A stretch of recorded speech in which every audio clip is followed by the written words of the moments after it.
Thank you, Mr. Speaker. Good evening, colleagues. It's been a long day, and we've talked about a number of issues impacting our constituents and the people of Georgia. Earlier today, we talked a lot about ending poverty. And I want everyone to understand what we're about to vote on. While it might seem like it's clerical in nature, that we've done it before, this particular bill does not move us forward in terms of ending poverty and homelessness.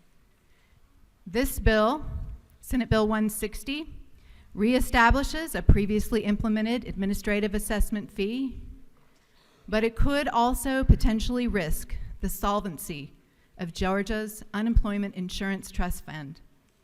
And this is why I rise today to speak against Senate Bill 160.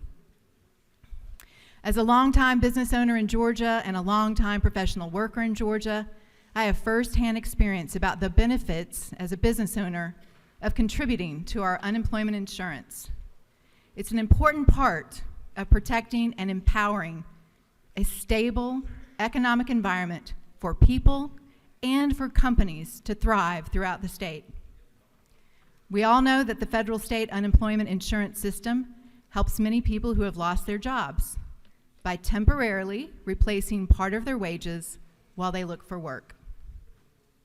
Some may not know that this was created in 1935 as a form of insurance, like health, home, car insurance, to help citizens manage financial risk when a job loss happens, in which modest taxes collected from employers are paid into the system on behalf of their working employees to provide them with income support if they're laid off by those same employers. The system also helps sustain consumer demand during economic downturns by providing a continuing stream of dollars for families to spend in our economy. Unemployment insurance benefits are designed first to relieve distress for jobless workers and their families in recessions and early stages of recoveries, and they also have a dual purpose because they also provide an additional benefit. They stimulate economic activity and job creation. It's the whole reason Congress created the basic unemployment insurance program to boost our economy. And a little note here, we often talk about unemployment, right, and benefits, and we dropped that insurance often when we're speaking. And I think that hurts our understanding of the impact that it has. It helps working Georgians. Working Georgians. To qualify, a person must have, one, lost a job through no fault of his or her own. This does not protect people who quit. This does not apply to people who are not working. Number two, they have to be able to work, available to work, and actively seeking work, all things that we support. And number three, they have at least earned a certain amount of money during a base period prior to becoming unemployed. They haven't just worked a day or two. And more than 70 years after its inception, unemployment insurance continues to provide a valuable cushion against income losses from temporary unemployment for all of our families. We talked about this earlier, right? Why do we have such a homeless problem? If I lose my job, how am I going to pay for my mortgage if I own a home? How am I going to pay for my rent? How am I going to care for my family providing food and all the things that we support our family with?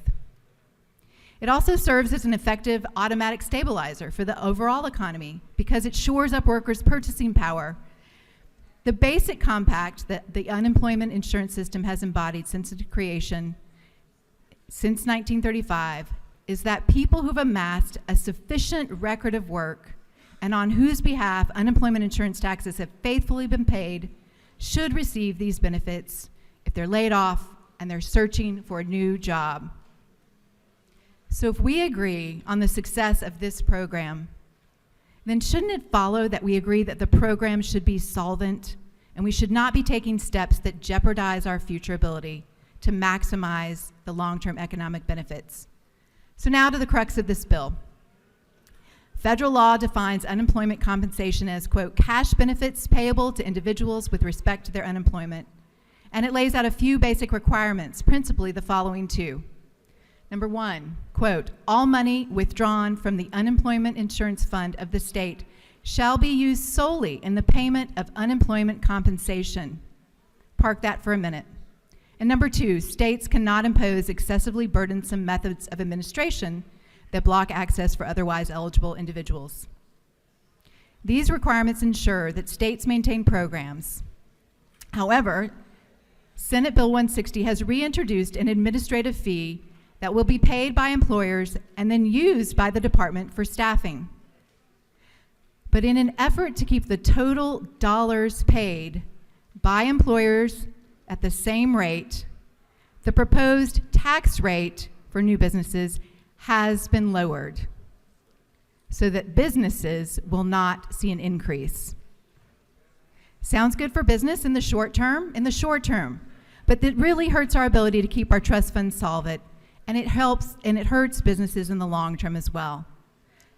Short-term benefits for our businesses today, losses for our economy and our working families tomorrow.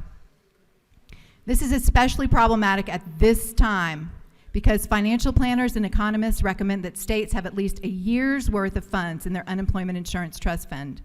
And the state of Georgia currently only has 4 months of funding in our unemployment insurance trust fund, which is dangerously low for a state the size of Georgia that takes pride in our vibrant economy. Think about some of the other trust funds we've been talking about here. The lottery, we have a significantly higher percentage of funds. If we really care about our workers, if we are serious about ending homelessness and poverty, we can stop this by changing the language in this bill and thinking about the rates differently. Proponents of this bill are creating an either-or narrative potentially, suggesting that we can only adequately fund the administration assessment fees, which funds the Department of Labor's operations, and we can't adequately fund our trust fund at the same time. I think this is limiting and a failure of our legislative leadership if we buy into it. We can, and to maintain the vibrancy of our well-being and economic stability, we must work to do both. When we look at the detail, lines 32 through 36, Senate Bill 160 would suppress the employer unemployment tax rate given to new employers, extending the suppression of a tax that directly funds our trust fund from its original rate of 2.7% to 2.64%, swapping out with that administrative fee. On lines 37 through 46, the bill goes a step further by setting up to potentially permanently reduced new employer-generated revenue that funds Georgia's unemployment insurance trust fund.